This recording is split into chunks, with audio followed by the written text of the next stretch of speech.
There comes a point in every empath's life when exhaustion turns into awakening. You've spent years trying to fix, heal, and save people, often the very ones who kept breaking you. But something changes when you finally stop carrying everyone else's pain and start facing your own. Healing, for an empath, isn't about closing your heart, it's about protecting it. It's the moment you realize that peace doesn't come from helping everyone. It comes from choosing yourself. If this message resonates with your journey, make sure to subscribe for more videos like this. Here we dive deep into the emotional world of empaths, where boundaries become strength and healing becomes your superpower. Have you reached that point where you stop trying to save everyone? Share your moment of awakening below. Someone who's still healing might need to hear it. They stop trying to heal people who benefit from staying broken. When an empath finally heals, one of the first truths they face is that not everyone wants to be saved. Some people are addicted to their pain. It gives them attention, excuses, or even a sense of identity. For years, you may have poured your heart into helping them, believing your love could reach the part of them still capable of change. But over time, you start to notice a pattern. The same tears, the same apologies, the same chaos on repeat. You begin to understand that some people don't actually want healing. They just want your energy to hold their dysfunction together. At first, letting go of this role feels cruel. You've built your worth around helping others feel whole. Walking away from someone who's suffering feels like betrayal. But then you realize, every time you rescue someone who refuses to take responsibility, you're not helping them rise. You're cushioning their fall. You're keeping them from meeting the truth that might actually change them. Healing, for an empath, starts the moment you stop mistaking suffering for love. Once you stop trying to fix everyone, you redirect that power inward. You begin healing the parts of yourself that believed love meant carrying others' pain. You reclaim your time, your boundaries, and your peace. Not because you've stopped caring, but because you finally understand that your empathy isn't meant to be wasted on people who choose to stay broken. Some souls grow when you hold them close. Others only grow when you let them go. And the healed empath knows the difference. They realize their energy is not infinite. For most of their lives, empaths give without limits. Time, attention, understanding, forgiveness. They pour into others like they're an endless well, believing love means never running out. But healing teaches them something crucial. Energy has a cost. Every time you listen to someone's chaos, comfort their pain, or absorb their emotions, you spend a part of your mental and spiritual balance. And if you don't refill that energy, you eventually run dry. When an empath begins to heal, they notice the toll of constantly showing up for others who never reciprocate. The exhaustion, the foggy mind, the quiet resentment, it all becomes impossible to ignore. You start realizing that you've been giving from a place of depletion, trying to keep everyone else afloat while you're barely breathing yourself. That's when the awareness hits. Your energy is not infinite, it's sacred, and it needs protection. Healing shifts your focus from people-pleasing to self-preserving. You begin choosing where your energy goes instead of letting others take it by default. You learn to say no without guilt, to rest without explanation, and to give only when it feels balanced. You stop trying to fix everyone's emotional storms and start guarding your inner calm. And the world begins to look different. You notice that when you're no longer drained, your empathy becomes sharper, cleaner, more powerful. You stop mistaking self-neglect for compassion. You start realizing that your peace fuels your purpose, and that protecting your energy isn't selfish, it's survival. Because the truth is, an empath who's rested, centered, and whole can light up the world. But an empath who's exhausted can't even find their own light. They redefine compassion as boundaries. When empaths begin to heal, their definition of compassion transforms completely. For most of their lives, they believed compassion meant endless forgiveness, constant understanding, and saying yes even when it hurt. They thought being kind meant absorbing people's pain without complaint. But healing opens their eyes, and they realize that real compassion doesn't require self-destruction. You start seeing that not every act of kindness is healthy. Sometimes what you called helping was actually enabling. Sometimes what you called understanding was just avoiding conflict. And sometimes what you called love was really self-abandonment dressed as empathy. That's when compassion begins to take on a new form, one that includes boundaries. When you set a boundary, you're not rejecting someone, you're respecting yourself. You're saying, I can care about you without carrying you. You stop letting people use your heart as a place to unload their chaos. You stop sacrificing your peace to keep others comfortable. And you realize that boundaries aren't walls, they're filters. They don't block love, they protect it. The healed empath knows that compassion with no limits eventually turns toxic. So, they practice a new kind of kindness, one that includes no, one that values space, one that allows others to take responsibility for their emotions. This version of compassion is quieter but stronger. It's not about saving others, it's about saving yourself from losing who you are in the process. Because the moment you create boundaries, you don't love less, you love smarter, and that's the kind of compassion that lasts. They turn pain into self-awareness. When empaths finally begin to heal, they stop seeing pain as punishment and start seeing it as feedback. Every heartbreak, betrayal, and disappointment becomes a mirror reflecting something deeper within themselves. What they tolerated, what they ignored, and what they believed they deserved.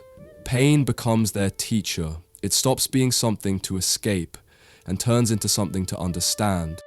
You start realizing that every painful experience carried a message. That friend who drained you taught you the cost of ignoring your intuition. That relationship that broke you taught you that love without respect isn't love at all. Every situation you once wished never happened slowly reveals a lesson you couldn't have learned any other way. Healing turns that awareness into strength, because once you understand the pattern behind your pain, it loses its power over you. Self-awareness becomes your new superpower. You begin to see how your empathy, while beautiful, made you vulnerable to people who didn't value it. You understand the emotional triggers that once made you overextend yourself, and you start catching them before they take control. You no longer react, you reflect. You no longer chase closure, you create it. The healed empath doesn't stop feeling deeply, they just start feeling wisely. They use pain as a compass, not a cage. Instead of asking, why did this happen to me? You begin to ask, what is this trying to teach me? And that single shift transforms everything. Because once pain turns into awareness, no one can use it to control you again. They stop confusing love with rescue. Before healing, most empaths mistake rescuing for loving. They see someone broken, lost, or emotionally unavailable, and something inside them awakens. They think if they can just love that person enough, heal their wounds, or help them see their worth, everything will finally work out. But over time, they realize that what they've been calling love was actually an attempt to save someone who wasn't ready to be saved. When an empath begins to heal, they start seeing the difference between compassion and rescue. Love is mutual, rescue is one-sided. Love empowers, but rescue drains.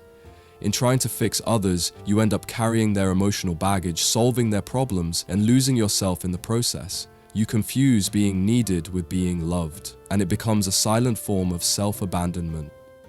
Healing changes that. You begin to understand that real love doesn't require you to bleed to prove your loyalty. You can care deeply without sacrificing yourself. You can support someone's growth without carrying their weight. You realize that saving people who refuse to take responsibility isn't noble, it's exhausting. And the more you rescue, the more you teach them not to stand on their own. When you stop confusing love with rescue, your relationships change. You start choosing people who want to grow, not people who need to be fixed. You stop chasing potential and start valuing reciprocity. You begin to see that love doesn't mean losing yourself. It means being free enough to stay whole while caring for someone else. Because the truth is, you can love someone deeply and still walk away if that love costs you your peace. That's not coldness, that's clarity. It's the moment the empath finally realizes that saving others was never the goal, saving yourself was. They learn that healing doesn't require approval. When empaths start to heal, one of the hardest lessons they face is realizing that not everyone will understand their healing, and that's okay. For so long, they lived by emotional permission slips. Every decision to rest, distance themselves, or speak their truth came with guilt because someone else might not approve. They were conditioned to think that peace must be negotiated, that healing must be explained, and that self-care must be justified. But real healing doesn't ask for validation, it demands courage. You begin to understand that your growth will confuse people who benefited from your pain. The moment you start setting boundaries, someone will call you selfish. When you stop being available 24/7, someone will say you've changed. And when you finally stop explaining yourself, the same people who took your empathy for granted will start labeling you cold. That's not a sign that you're wrong, it's proof that you're evolving.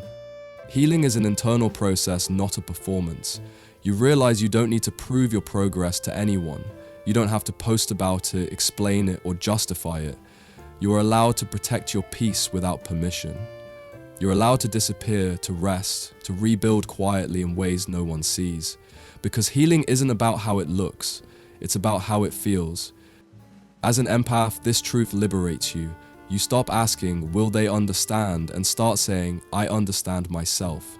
You stop seeking external validation for your growth and begin honoring the invisible milestones.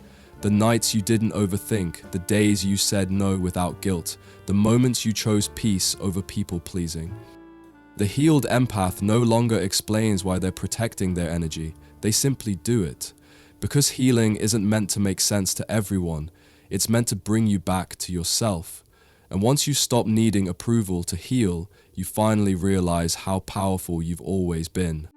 They choose solitude over one-sided connections. When empaths truly begin to heal, they stop confusing loneliness with peace. They've spent years surrounded by people who took their kindness as convenience, showing up only when they needed emotional comfort, validation, or attention. But now the empath starts to see through the imbalance. They realize that one-sided connections don't nurture them, they drain them. And instead of fighting to keep people close, they start choosing solitude. Not out of bitterness, but out of self-respect. Healing teaches them that silence isn't empty, it's full of truth. In solitude, they can finally hear their own thoughts, without the noise of everyone else's emotions. They no longer feel obligated to be the fixer, the listener, or the emotional anchor for people who never ask how they're doing in return. They begin to understand that peace doesn't come from being surrounded by others, it comes from being connected to themselves. At first, this shift feels uncomfortable. The empath might feel guilty for walking away, or question whether they're being too distant. But over time, solitude becomes their sanctuary. They start to enjoy their own company, the clarity it brings, the calm it restores, the freedom it gives. They learn that choosing solitude doesn't mean they've stopped loving people, it means they've stopped abandoning themselves. They also realize that not everyone deserves access to their energy. One-sided connections thrive on imbalance, and once the empath stops pouring endlessly, the dynamic collapses. People who only came for what they could take quietly drift away, and that's exactly what's supposed to happen. Healing filters the room. In solitude, the empath rebuilds. They regain their strength, reconnect with purpose, and remember who they were before emotional exhaustion became normal. They understand that peace is worth more than attention, and alignment is worth more than attachment. Choosing solitude becomes their quiet rebellion, a declaration that they no longer trade their energy for crumbs of connection, because once an empath realizes that solitude is peace, not punishment, they stop fearing being alone and start fearing losing themselves again. They discover that inner peace heals more than fixing others ever could. When empaths finally step out of the endless cycle of fixing everyone else, something extraordinary happens. They discover the kind of peace they'd been searching for all along. It's not the fleeting calm that comes from helping someone for a moment. It's the deep, lasting peace that comes from finally helping themselves. For years, they believed healing others was their purpose, but now they understand that real healing starts within, and that their own peace does more good for the world than any rescue mission ever could. At first, this realization feels almost selfish. They've been conditioned to believe that self-care is neglect, and that putting themselves first means abandoning others. But as they heal, they begin to see the truth. When you're constantly trying to fix everyone, you end up broken yourself. You can't pour from an empty soul. Inner peace doesn't come from saving people, it comes from understanding that love isn't sacrifice. it's alignment. This peace transforms the empath's presence. They stop reacting to chaos and start radiating calm. They no longer feel the urge to absorb other people's pain or to carry emotional weight that isn't theirs. Instead, their grounded energy becomes healing in itself, not through words or effort, but through example. People begin to feel safer around them, not because the empath fixes them, but because they embody balance. Through this shift, they learn that inner peace is contagious. It's stronger than confrontation, more transformative than advice, and more powerful than any emotional rescue. The healed empath no longer needs to save others to feel worthy. Their peace becomes proof of their growth.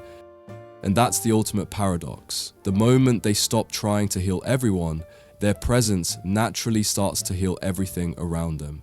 Because peace, when protected and practiced, is the purest form of power an empath can ever have. When an empath reaches this stage of healing, everything changes. They no longer chase chaos disguised as connection. They no longer feel responsible for other people's pain. Instead, they become living proof that peace isn't something you find in others. It's something you build within yourself. Their quiet strength becomes their language, and their calm energy speaks louder than any explanation ever could. If this message spoke to your soul, take a moment to breathe and remember how far you've come. You're not cold, you're clear. You're not distant, you're healing.